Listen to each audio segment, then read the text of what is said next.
Okay, मैं यही question complete करता हूं। आगे 13 नंबर बैंक बैलेंस था। क्वेश्चन नंबर 5 ट्रायल बैलेंस में क्वेश्चन नंबर 5 हम लोग पहुंचे थे बैंक बैलेंस पे 420 मैंने लिख दिया। इसके बाद लोन बोरोड 3000, लोन बोरोड 3000 हमारे लिए लायबिलिटी है, तो लोन बोरोड क्रेडिट होगा 3000। लोन बोरोड हमारे लिए लायबिलिटी है तो क्रेडिट होगा 3000।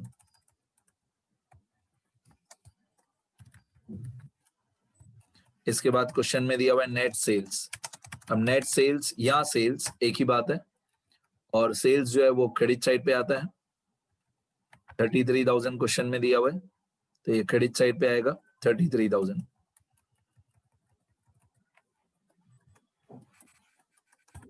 क्रेडिट साइड पे 33,000।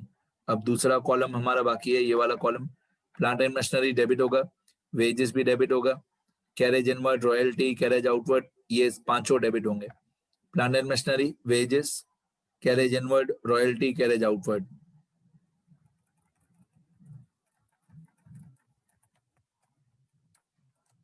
Plant and machinery, wages, carriage inward, royalty, carriage outward, ये सब डेबिट होंगे। अब इनकी अमाउंट्स, प्लांट एंड मशीनरी की अमाउंट है 4500, फिर 1000, फिर 90, 100, 100, 4500, 1000, 90, 100, 100, 4500, 1000, 90, 100, 100, 4500, 1000, 90, 100, 100। इसके बाद दिया हुआ है कैपिटल।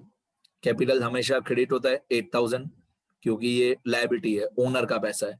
डिस्काउंट रिसीव भी क्रेडिट होगा क्योंकि ये इनकम है, तो 8000 और 360 ये दोनों क्रेडिट होंगे। 8000 और 360 कैपिटल भी क्रेडिट होगा, और डिस्काउंट रिसीव्ड भी क्रेडिट होगा क्योंकि ये हमारी इनकम है। ठीक है,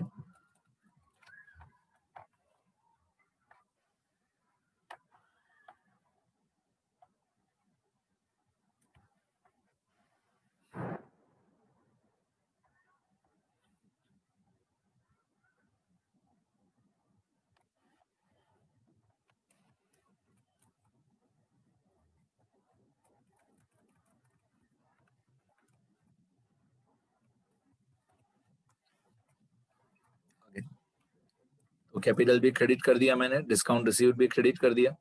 नेक्स्ट, इसके बाद हम लोगों को दिया हुआ है कैपिटल और डिस्काउंट रिसीव्ड के बाद इंश्योरेंस। इंश्योरेंस मतलब इंश्योरेंस प्रीमियम 200, ये हमारा एक्सपेंस होगा 200। सिर्फ इंश्योरेंस मतलब इंश्योरेंस प्रीमियम, ये हमारा एक्सपेंस हुआ। इंश्योरेंस प्रीमियम 200, ये डेबिट होगा। आगे उसके बाद आपको दिया हुआ है कमीशन रिसीव्ड 1500, तो कमीशन रिसीव्ड हमारी इनकम होती है 1500। कमीशन रिसीव्ड 1500, ये हमारी इनकम होती है।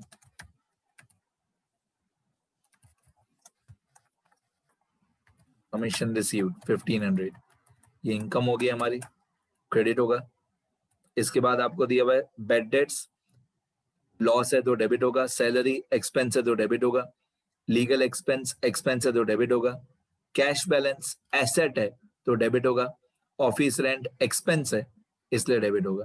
तो ये सारे या एसेट है या एक्सपेंस है, तो ये सब डेबिट होंगे।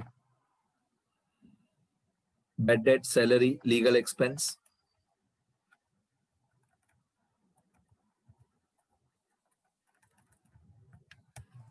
बैड डेट्स हमारा लॉस है, सैलरी हमारा एक्सपेंस है, लीगल एक्सपेंस भी हमारा एक्सपेंस है। Bad debt, salary, legal expense, इन तीनों की amount, bad debt, salary, legal expense 150, 1100, 150, 1100, 150,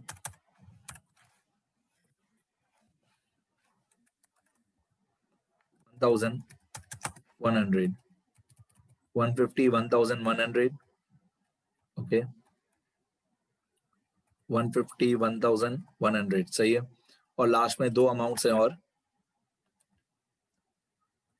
400, 400, एक है कैश बैलेंस, हमारा एसेट होता है, एक ऑफिस रेंट 400, कैश बैलेंस और ऑफिस रेंट, तो ये 400 कैश बैलेंस, 400 ऑफिस रेंट। तो मैं यहाँ पे 400 में लिख देता हूँ कैश बैलेंस और 400 ऑफिस रेंट, ठीक है। आपके स्कूल में अगर बोलें कि अकाउंट लिखना जरूरी है तो सबके पीछे अकाउंट लगा देना। एक बार स्कूल में कंफर्म करना कि सब में हम पीछे अकाउंट लिखें कि सिर्फ नाम लिखें, बेड डेट्स है तो सिर्फ बेड डेट लिखें कि बेड डेट अकाउंट लिखें। एक बार स्कूल में कंफर्म करना, वैसे अकाउंट लिखना चाहिए, सब में हमको पीछे अकाउंट लिखना चाहिए। तो इन सारे 1 से लेकर 30 तक जितने भी हमारे नाम है सब में पीछे अकाउंट लिख देना, ठीक है, सब में पीछे अकाउंट लिख देना। आगे सारे नाम कंप्लीट हो गए।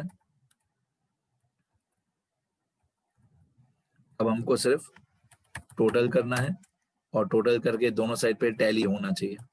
तो मैं यहाँ पे एक फॉर्मूला लगाऊंगा, equal to sum from, first amount थी हमारी 7800, तो 7800 से लेकर लास्ट अमाउंट है 400, तो 7800 से लेकर 400 तक टोटल है 48010। ये डेबिट का टोटल है 48010 और ये क्रेडिट का टोटल है 48010। दोनों साइड पे सेम आना निहायत ही जरूरी है। 48010 डेबिट का टोटल क्रेडिट का टोटल सेम आना चाहिए। हो गया टैली?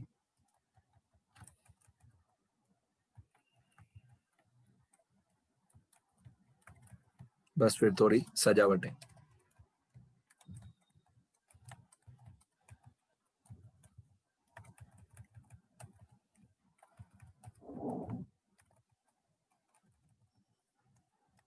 ठीक है, ये थोड़ी सजावट करके कंप्लीट कर देना। अब जो लोग रिकॉर्डेड लेक्चर देखेंगे मैं एक बार सारा आंसर दिखा देता हूँ। ये ट्रायल बैलेंस होता है, ये आपका फर्स्ट सेम का सबसे इजी चैप्टर है। बस आपको सिर्फ डेबिट या क्रेडिट बताना है और मैंने सारे नाम थियरी वाले पेजेस में बहुत सारे एक्सप्लेन भी किए। एक इमेज भी मैंने आपको दिखा दिया, उसमें सब लिखा हुआ था कि क्या डेबिट होता है, क्या डेबिट होता है, क्या क्रेडिट होता है, सब लिखा हुआ था। बस इतना आपको कंप्लीट करना है।